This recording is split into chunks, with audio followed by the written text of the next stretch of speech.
Il y a des gens, tu vois que professionnellement, vraiment, leur vie fonctionne.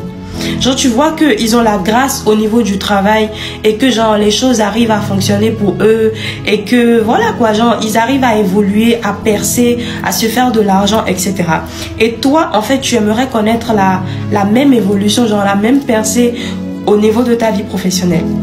J'ai un passage biblique, un petit passage biblique que j'ai à cœur de te donner ce matin, avec lequel tu vas pouvoir prier, mais également je vais te donner en fait un conseil, te dire ce que tu vas faire en fait pour pouvoir percer professionnellement sans forcément trop sentir le poids de ton travail en fait. Alors écoute ce passage, la Bible dit: si l'Éternel ne bâtit la maison, ceux qui la bâtissent travaillent en vain. Si l'Éternel ne garde la ville, celui qui la garde veille en vain. En vain vous vous levez le matin, vous vous couchez tard le soir et vous mangez le pain de douleur, autant il en donne à ses bien-aimés pendant leur sommeil. Que signifie ce passage?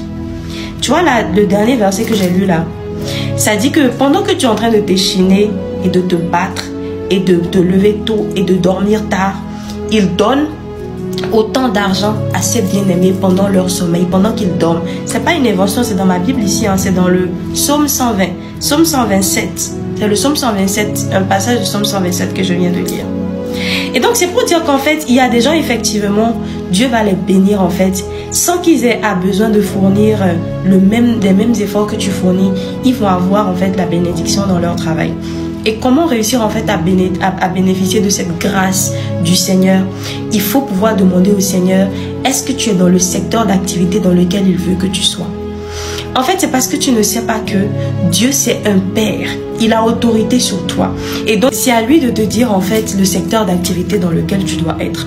Mais toi, en fait, jusqu'ici, tu pensais que c'était à toi de faire le choix.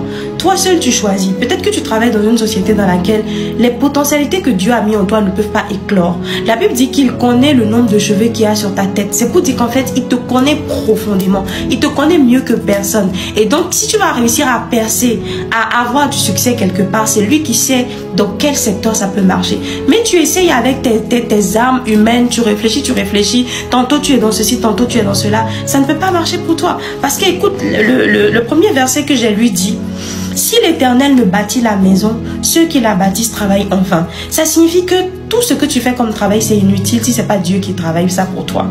Le verset qui suit dit: si l'Éternel ne garde la ville, celui qui la garde veille en vain. Donc en fait, si tu as une maison dans laquelle tu mets un gardien à la porte, le gardien il peut dormir et des voleurs vont entrer. Mais si Dieu veille sur la maison, si Dieu il a l'œil sur la maison, malgré le fait que le gardien la dorme, les voleurs en fait étrangement ils vont pas rentrer chez toi, ils vont rentrer chez le voisin. Donc en fait il faut que Dieu soit en train de gérer pour que les choses puissent bien se passer.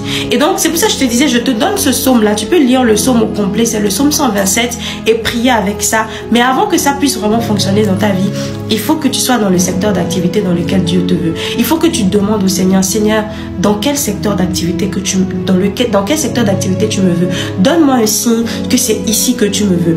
Si tu as le OK de Dieu, je peux te dire que tu vas aller tellement loin, tu n'imagines pas. Je me souviens de mon père spirituel qui a dit une fois: quand on fait les choses avec l'impact, quand on fait les choses avec Dieu, on les fait avec l'impact de Dieu. Donc tu arrives à impacter avec l'impact de Dieu parce que tu les fais avec Dieu. Donc vraiment, c'est le verset, c'est le passage que je voulais te donner aujourd'hui et le conseil que je voulais te donner. Va dans la présence du Seigneur et demande-lui de te choisir, de te dire dans quel sens tu dois aller. Demande-lui le signe que tu veux pour qu'il puisse te confirmer que c'est là qu'il te veut. Une fois que tu seras là, tu vas voir. Tu n'as pas besoin de tant d'efforts pour réussir en fait. Ça sera facile pour toi. Les gens seront étonnés, ils vont se demander: mais comment tu fais? Et c'est là que tu vas leur répondre que c'est Dieu en fait. C'est là où on dit que c'est Dieu, les gens ne comprennent pas, tu vois. Mais toi tu sais en fait que c'est Dieu. Écoute, sois béni. C'est un peu ça ce que je voulais te dire. Tu passes une très bonne journée.